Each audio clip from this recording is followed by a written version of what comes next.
Hello friends, welcome back to my channel. আজকে আমরা এই ভিডিওর মাধ্যমে দেখে নেব সিটিজেন কার্ড আবেদন পদ্ধতি, অর্থাৎ সিটিজেন অফ ইন্ডিয়া এই যে আইডেন্টিফিকেশন কার্ড, এটা আপনারা কিভাবে বানাতে পারেন, কি কি ডকুমেন্টস কিন্তু লাগবে এই সিটিজেন কার্ড আবেদন করতে, কারা কারা এই সিটিজেন কার্ড আবেদন করতে পারবে, কারা কারা কিন্তু এই সিটিজেন কার্ড আবেদন করতে পারবে না, এই সিটিজেন কার্ড আবেদন করতে কি কি ডকুমেন্টস লাগবে, কিভাবে আপনারা আবেদন করবেন, কোথা থেকে কবে থেকে আবেদন করতে পারবেন, এই যে যাবতীয় তথ্য টোটালটাই কিন্তু আজকে আমরা এই ভিডিওর মাধ্যমে দেখে নেব। তো চলুন বেশি দেরি না করে ভিডিওটা শুরু করা যাক। তো দেখুন, এখানে পরিষ্কারভাবে বলা রয়েছে সিটিজেন কার্ড অ্যাপ্লিকেশন 2025, অর্থাৎ এই সিটিজেন কার্ডের জন্য আপনারা কিভাবে অ্যাপ্লিকেশন করবেন।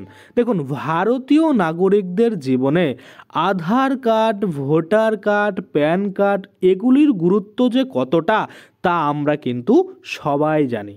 এগুলো আমাদের পরিচয় এবং নাগরিকত্বের প্রমাণ বহন করে। কোনগুলি? এই যে Aadhaar card, voter card, PAN card এগুলি।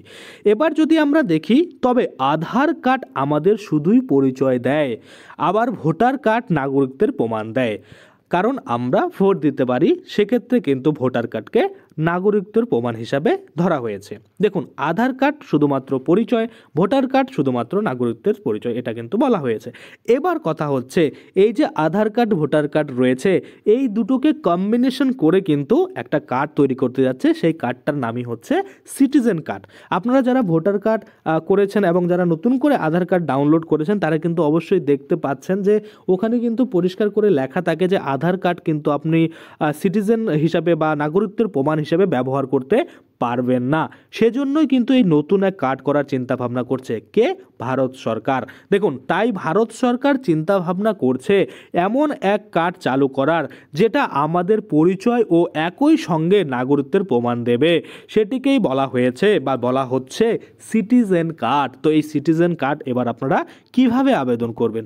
দেখুন, how to apply for citizen card application 2025, অর্থাৎ 2025 সালে আপনারা এই নাগরিকত্ব কার্ড বা সিটিজেন কার্ডের জন্য কিভাবে আবেদন করতে পারেন সেটাই কিন্তু এখানে বলা হয়েছে। তো আমরা যদি দেখি, ন্যাশনাল পপুলেশন রেজিস্টারের মাধ্যমেই কিন্তু এই সব প্রক্রিয়া সম্পূর্ণ করা হবে।